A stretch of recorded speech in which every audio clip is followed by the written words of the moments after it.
The Orkneys seemed an unlikely place for satanic chaos, but conditions here were perfect.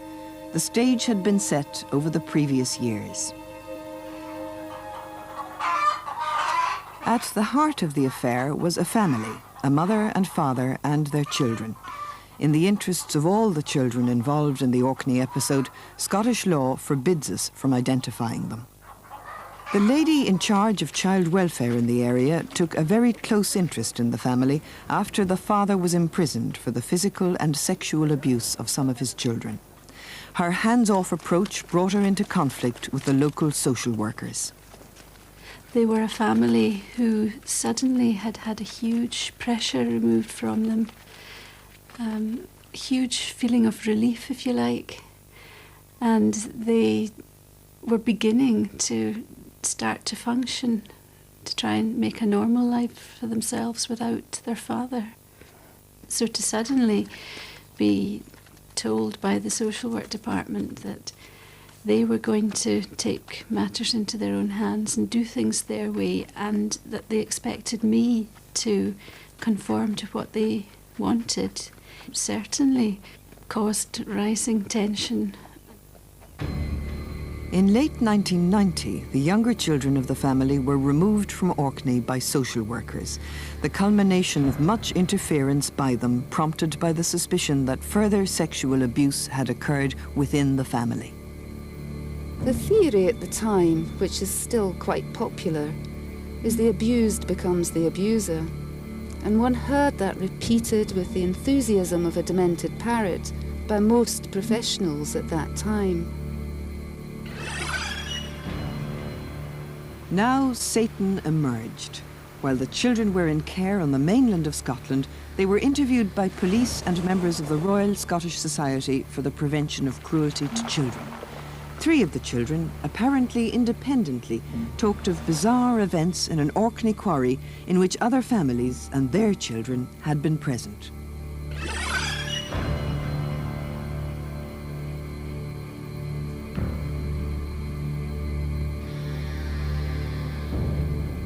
The master of a very peculiar ceremony was a man in a black cloak. He carried what appeared to be a shepherd's or bishop's crook, or possibly a hook, with which he pulled children towards him.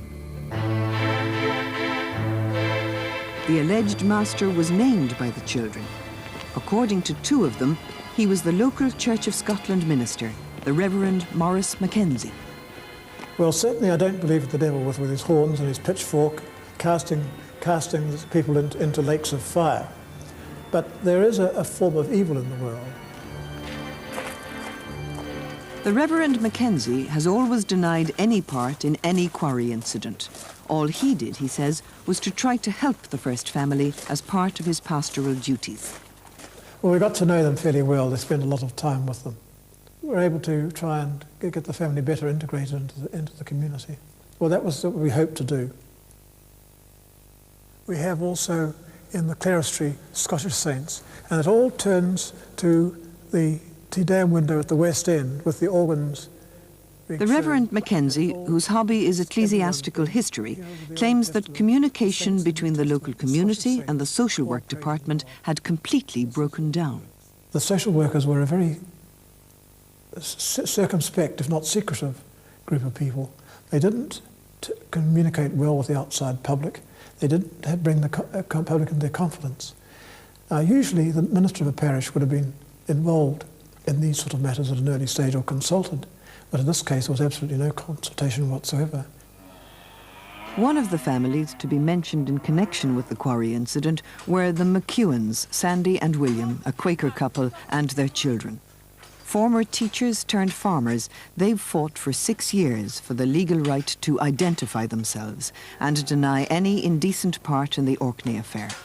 They've never doubted that the interviews with the children must have been seriously flawed. They were taken away to be disorientated and coached into a story. We're not talking about inviting children to say, if there's a problem. We're talking about an agenda driven by the questionnaire, whereby you believe that satanic rings of abuse exist. There was now a fundamental disagreement between the local authority and the children's reporter regarding the handling of the first family. In 1990, Mrs. Kemp was suspended from duty. A new director for the social work department arrived, Paul Lee, whose job was to reorganise the operation. Today, neither he nor any of his former staff will comment on the Orkney affair. The interim Children's Panel reporter up from Strathclyde was Gordon Sloan. It was his job to look at the children's evidence and decide if any of the children mentioned might be at risk. Well, the evidence appeared sound. The test that we have to apply is the balance of probability in these cases, and the information seemed sufficiently sound that we should be concerned about it. Our role is really as a receiver of information. The people will have to be initially convinced, the social work department in this case, and the police, and indeed the court, because it was a court that granted place of safety orders in respect of the children who were subsequently removed from their homes. Early on the 27th of February 1991, combined teams of police and social workers swooped on various homes in Orkney. 9 children were to be removed to places of safety on the Scottish mainland, including those of the McEwans.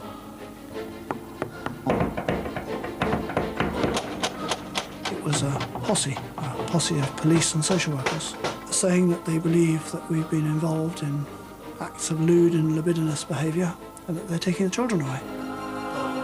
It happened at 7 o'clock in the morning with a rat-tat-tap on the door. It was only when I got down to the bottom of the stairs and found a police officer with the search warrant, and to find the dreadful allegation I had been hooking children into a circle and abusing them. So they left in the clothes that they stood up in, with nothing, in about 10 minutes.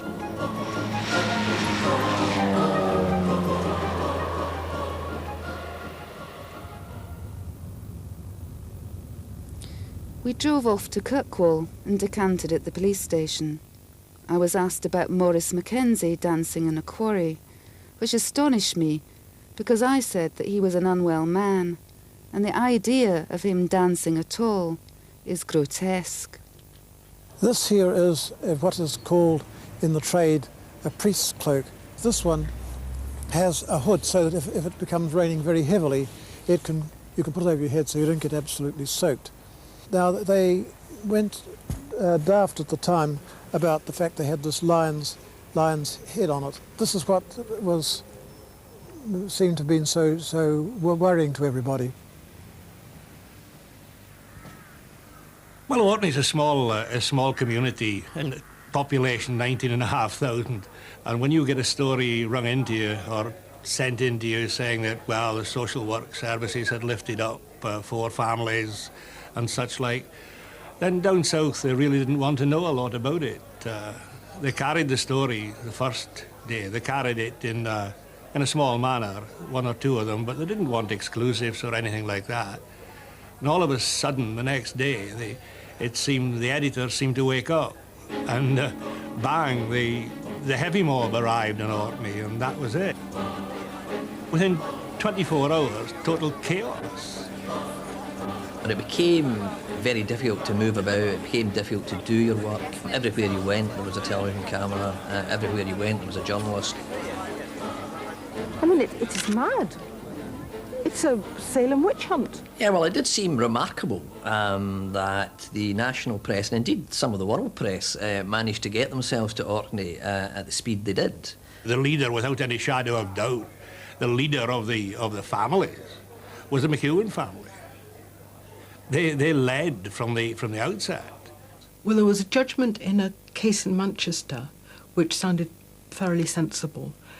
It seemed to be a related case similar to the first family. And so I rang Radio Manchester to say, you know, where can I go for help? And they referred me to Judy Parry. The Orkney families could now draw on Judy Parry's experience in Rochdale. I had the home numbers of editors of TV people, and I just phoned them all and said, I can't go through it all, there's too many people to get hold of, but just get your backsides up to Orkney, because I just don't believe it, but we've got Rochdale all over again. While the parents talked freely in the glare of the international media, the social workers were gagged by their own department's policy of silence. Now the buzzword was satanic abuse, but where it had come from, nobody could say. As a local journalist, I had a priority in access to the children's panel hearings, and at no stage at all, did the social work department ever use that term satanic. Our view was that the acts that took place were ritualistic in that there was people dressed, there was music, there was dancing, children and adults in a circle, for instance, with children pulled into the middle of the circle, and then they were abused by someone who, from memory, was known as the master. And they were either the abuse was actual abuse or it was simulated sexual abuse of these children. Once the families had decided that they were going public, then perhaps we should have defended what we were doing and explained what we were doing. And I think we lost the press battle without a doubt. With more and more press interest, with the social workers virtually besieged in their offices, the next stage of the proceedings began, to go to court where the evidence would be heard and examined. But this was not to be. The matter then was moving on to proof and was going to be heard at least in part in Inverness. But before we reached that stage, the sheriff who was to hear the proof dismissed the application. I think he was unimpressed by what he'd heard and what he'd seen. He had the interviews that were recorded. He'd listened to them all. He'd reached a view that this was total rubbish, that the children were coached, that there was no foundation, and that the children, in his own words, were safer at home. And at that point, we decided to go to Paul Lee at the social work department and demand our children back.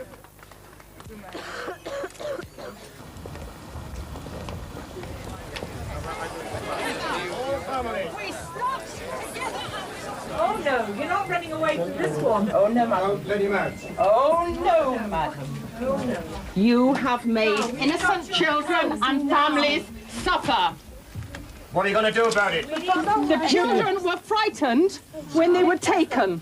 If you are a little bit frightened, madam, it won't nearly be enough. And the look on Paul's face, I'll never forget to this day, because he really was.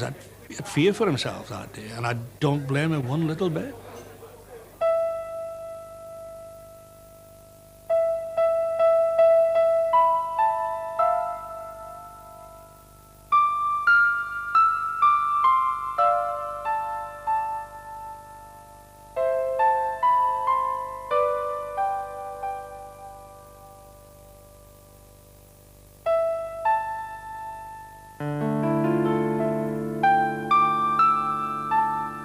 Sloane appealed successfully against Sheriff Kelby's judgment. Kelby was deemed wrong to have dismissed the allegations. He made statements from the bench. First of all, he allowed the press in great numbers. Basically, he just sort of mocked the evidence. The advice we had by that time was that the case was so badly damaged by the sheriff's disclosure that to proceed with it would be unlikely that we would have got a successful conclusion. If the case had gone ahead, we would have been able to demolish what they claimed to be evidence.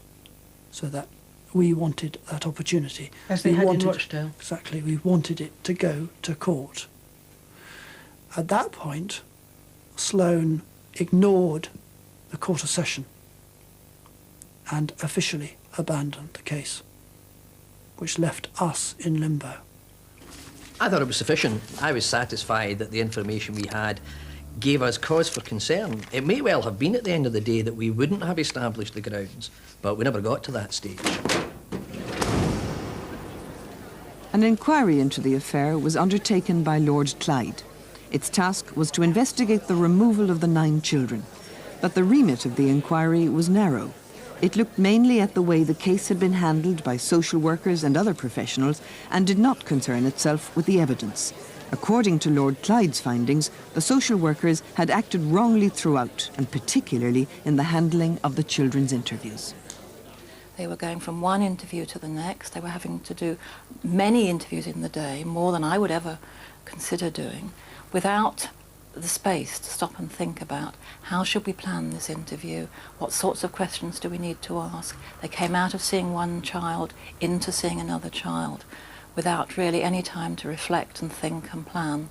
And yes, there were leading questions, but there was this driven quality, the pressure to get the work done, to find the answer, and I think they got caught up in that. This girl was 9 years old when she was questioned by the police and social workers. Well, I was put in this room with a social worker and a police lady. They'd say there was this man, and with a massive big hook, and I think it was, first of all, it was a fire in the middle of a quarry. And he was standing on the outside of it, and we were all running round it, and he took us all in or something. I'd say it was all lies, because it was all lies. It was all new to me when they asked me this. I'd agree with them, but that was only like after hours of questioning over what happened. And I just agree with them, because it was all so boring and just so annoying to hear the same questions all over and over again. It would have to be a man. It would have to be. You always had to draw a man, so every time you went, it was always going to be a man you drew. And you knew that before you went in. And when you got to a man, they started narrowing it down, asking questions like, did they touch you anywhere? And you would say, obviously, no. It ended up being your brother, this man. And you would say no. And then they would ask you this question repeatedly until you finally realised that the only way to stop them asking this question was to say yes. After the satanic panic, child protection will never be the same. It's left many social workers demoralised, lacking in confidence. Many retreat when confronted by the bizarre, too scared to make mistakes. Are children, therefore, more at risk today? The press picking up and calling it satanic abuse was, at best, unhelpful, at worst, downright damaging, and I think put a huge number of children at even more severe risk, because any whiff, any suggestion that perhaps a child had been involved in something that might be called ritualistic or satanic suddenly made what that child was saying inadmissible in the courts. The danger we're in at the moment is there's a reluctance to want to hear and believe because it is too bizarre. What that means for some of the offenders I work with, though, is if they put a goat's head on and abuse a child, they'll get away with it because no one will believe that it can go on. Basically the message they got was the more odd, crazy things you do with children, as in the context of abuse, the more the children will not be believed and you'll be safe. And the more we refuse to look at this and make a kind of sense of it that enables us to work with it, the more we're actually giving them carte blanche. We're creating an abuser's charter. I know several workers who've said to me that their heart just sank when a child started to tell them something that seemed to involve some kind of sadistic element. It was like, oh no, I hope this isn't happening to me. And they then lose what that child needs because they're beginning to think, my career's on the line. I'm now in a dangerous position. I don't want to have to deal with this. I'm not going to listen to what this child says.